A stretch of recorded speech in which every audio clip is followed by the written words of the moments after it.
Hello everyone, welcome to my channel Mrig Trishna. दोस्तों, आज मैं आपको बताऊंगी कि जो हमारा हॉरोस्कोप होता है उसमें कुंडली में 12 भाव होते हैं और वो क्या क्या चीज़ों को दर्शाते हैं। तो ये जो 12 भाव होते हैं इनको हम घर भी बोलते हैं, 12 घर, और इनको हाउसेस भी बोला जाता है। तो ये जो हमारा पहला भाव होता है इससे हमें पता चलता है कि इसे तनु भाव भी बोला जाता है। इससे हमें व्यक्ति के व्यक्तित्व को, आत्म छवि को, शारीरिक बनावट को, प्रारंभिक जीवन के बारे में ये बात बताता है।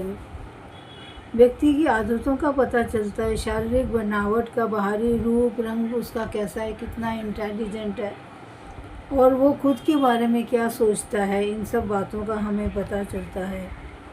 यह पूर्व दिशा का प्रतीक होता है पहला भाव, और ये इसका जो कारक होता है वो सूर्य होता है, और इस प्रथम भाव का स्वामी मंगल ग्रह होता है।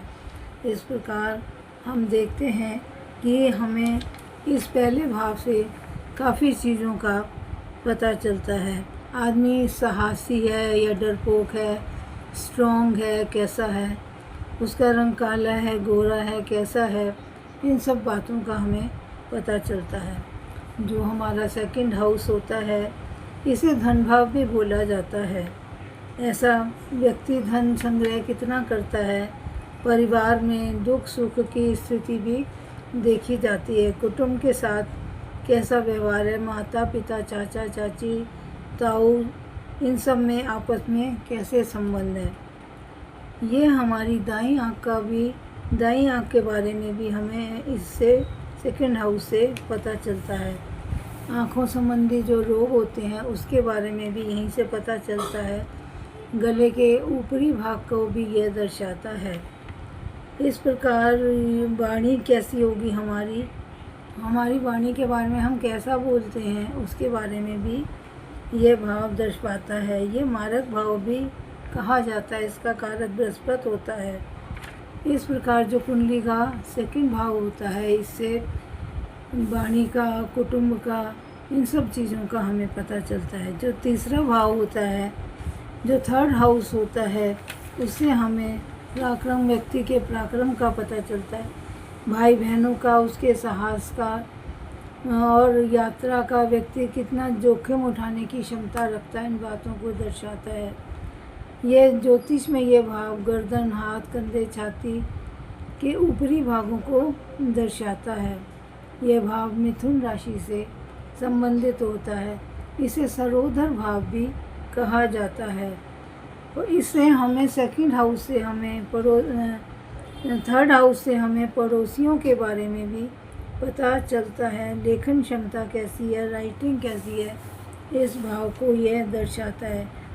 और ये हमारे दायां कान, गले आदि को भी दर्शाता है। फेफड़ों के रोगों को भी यह भाव दर्शाता है। फोर्थ हाउस जो होता है वो हमारी माता का होता है। हमारे माता के साथ हमारे संबंध कैसे रहेंगे और यह प्रॉपर्टी को भी दर्शाता है।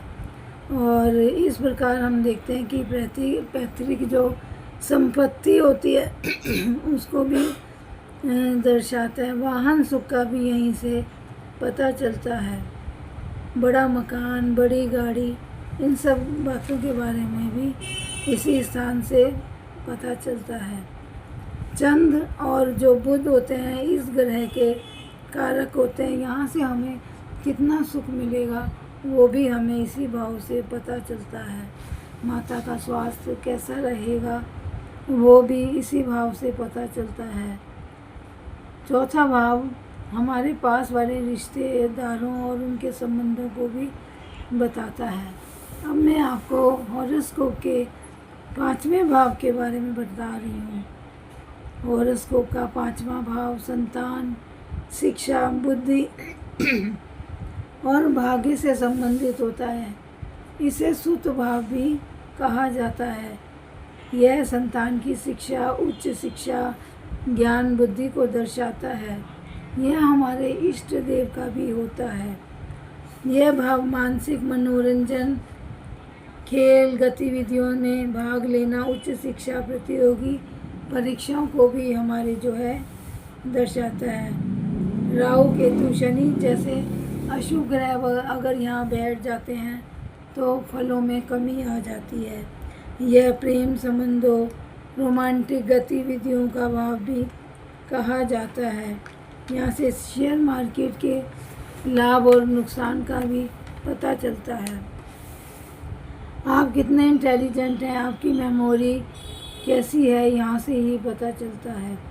इस प्रकार यह भाव बुद्धि का भी है, मैनेजमेंट का भी है, यह मंत्र शास्त्र ज्ञान का भी देखा जाता है।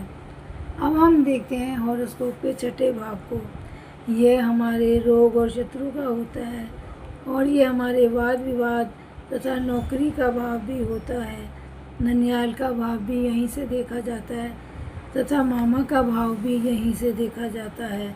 ये पैतृक ऋण का भी होता है, डेली रूटीन का भी होता है और रक्षा मंत्रालय को भी प्रेजेंट करता है, कोर्ट कचहरी को भी बताता है। इस प्रकार यह है हम कम संघर्ष करके किस प्रकार का काम कर सकते हैं। अर्थ त्रिकोण का भाव भी माना जाता है, इसे उपचय भाव भी कहा जाता है।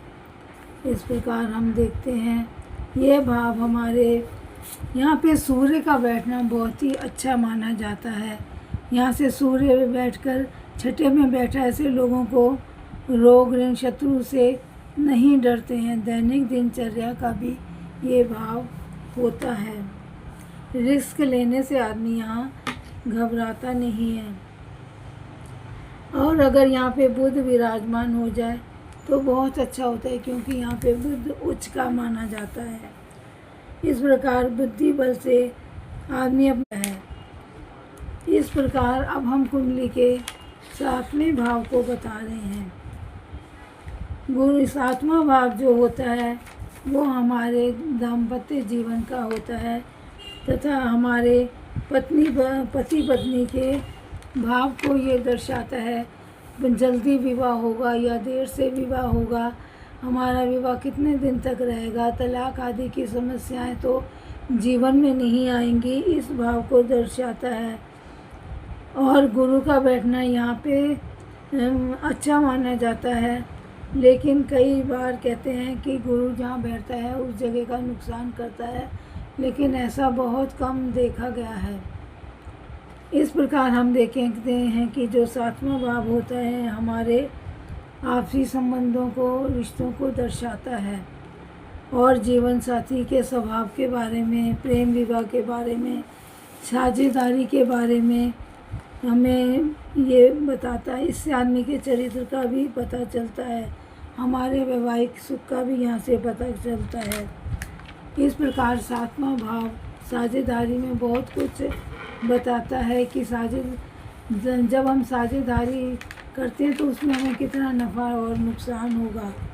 अब मैं हॉरोस्कोप के आठवें भाव के बारे में बता रही हूँ। आठवें भाव में गुरु व्यक्ति को अगर गुरु बैठ जाता है तो वे दीर्घायु बनाता है। व्यक्ति को वसीयत, बीमा और अन्य कामों से लाभ होता है। ये व्यक्ति के जीवन में अचानक परिवर्तन ला सकता है। इससे व्यक्ति का अपने परिवार से गहरा संबंध होता है। संसारिक सुखों की प्राप्ति भी कराता है। ज्योतिष के अनुसार ये व्यक्ति की मृत्यु का भाव होता है तथा अपच या पेट के जो रोग होते हैं इसी भाव से पता चलता है। रहस्यमयी बातों का भी इसी बात से ज्ञान होता है। यहाँ से हम बहुत कुछ नई बातों को आध्यात्मिक कई नई बातों को हम सीख सकते हैं। व्यक्ति की वाणी को अच्छा बनाने में अष्टम भाव गुरु के होने पर बहुत अच्छा दिखाई देता है। स्वास्थ्य में ये परेशानी दे सकता है। अब हम कुंडली के नवम भाव को बताते हैं। कुंडली का जो नवम भाव होता है इसे भाग्य भाव भी कहा जाता है।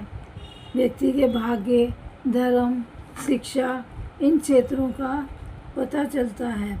जीवन में कितना भाग्य से मिलेगा ये भी पता चलता है। ये धर्म का भी घर होता है। यह भाव व्यक्ति के धार्मिक जीवन और व्यक्ति के धार्मिक विचारों को दर्शाता है। यहाँ से धार्मिक यात्राओं का भी पता चलता है। यहाँ से प्रभु कृपा की प्राप्ति भी इसी भाव से होती है। और ये नवम भाव हमारे राज्य योग का भी होता है। धन की सफलता भी इसी भाव से दिखाई देती है। इस प्रकार हम देखते हैं कुंडली का नवा भाव हमारे जीवन में बहुत महत्व रखता है। अब हम हॉरोस्कोप के दशम भाव पे आते हैं। ये कुंडली का दशम भाव जिसे कर्म भाव भी कहा जाता है, व्यक्ति के कैरियर, व्यवसाय, नौकरी और प्रतिष्ठा को बताता है। उसकी नौकरी और व्यवसाय कैसा होगा इससे दशम भाव से ही पता चलता है। दशम भाव से पिता के बारे में भी बहुत सी जानकारी, पिता का स्वास्थ्य कैसे रहेगा, पिता की आर्थिक स्थिति कैसी रहेगी, इन भावों को दर्शाता है। सूर्य किस व्यक्ति का सूर्य दशम में, जिस व्यक्ति का सूर्य दशम में होता है वो बहुत मान सम्मान प्राप्त करता है, बहुत उन्नति प्राप्त करता है और रचनात्मक कलात्मक काम में भी बहुत रुचि लेता है। वह व्यक्ति साहसी होता है, उद्यमी होता है। बुध व्यक्ति को बुद्धिमान और संचार कौशल में कौशलता, अगर बुध यहाँ बैठ जाए तो साहसी और उद्यमी बनाता है। यहाँ शनि दशम भाव में हो तो व्यक्ति को काफ़ी मेहनत करनी पड़ती है। अब हम व्यक्ति के एकादश भाव पर, हॉरोस्कोप के एकादश भाव पर आते हैं। ये इसको लाभ का भाव भी बोला जाता है, जिसे लाभ भाव कहते हैं। ये भाव आए बड़े भाई तथा उपलब्धियों, मनोकामनाओं की पूर्ति, बहन, पुत्र, वधू और कान से संबंधित होता है। इस भाव में शुभ ग्रह विराजमान हो जाए और अशुभ और क्रूर ग्रह भी इस भाव में अच्छा ही फल देते हैं। और अगर सूर्य, चंद्र, बुध, शुक्र, गुरु, शनि जैसे शुभ ग्रह हो तो व्यक्ति को अच्छा लाभ और सफलता मिलती है। दोस्तों से अच्छी मित्रता रहती है, समाज में मान सम्मान मिलता है। इस प्रकार हम देखते हैं कि ये जो 11th हाउस होता है ये हमारे, इसमें अशुभ तथा शुभ ग्रह दोनों ही अच्छा फल देते हैं और व्यक्ति कला और संगीत में भी रुचि लेता है। और इस प्रकार हम देखते हैं ये भाव हमारे ज़्यादातर कुंडली का 12वां, अब कुंडली के 12वें भाव को देखते हैं। यहाँ से व्यक्ति के जीवन के विभिन्न पहलुओं को दर्शाता है। ये भाव व्यय का और नुकसान का, मोक्ष का और गुप्त चीज़ों से संबंधित होता है। यहाँ से आध्यात्मिक रहस्य और आध्यात्मिक मुक्ति से भी यह भाव जुड़ा होता है। छिपी हुई चीज़ें, 12वां भाव अवचेतन मन को भी बताता है, वह छिपे हुए स्वभाव को भी दर्शाता है। और ये कारावास का भी होता है, विदेश यात्रा का भी ये भाव होता है। अंतिम चरण, व्यक्ति के जीवन के अंतिम चरण और मृत्यु के बाद के जीवन को भी ये भाव दर्शाता है। 12वें भाव में राहु का होना नकारात्मक को दर्शाता है, क्योंकि व्यक्ति में ड्रग्स, अल्कोहल की लत बढ़ जाती है।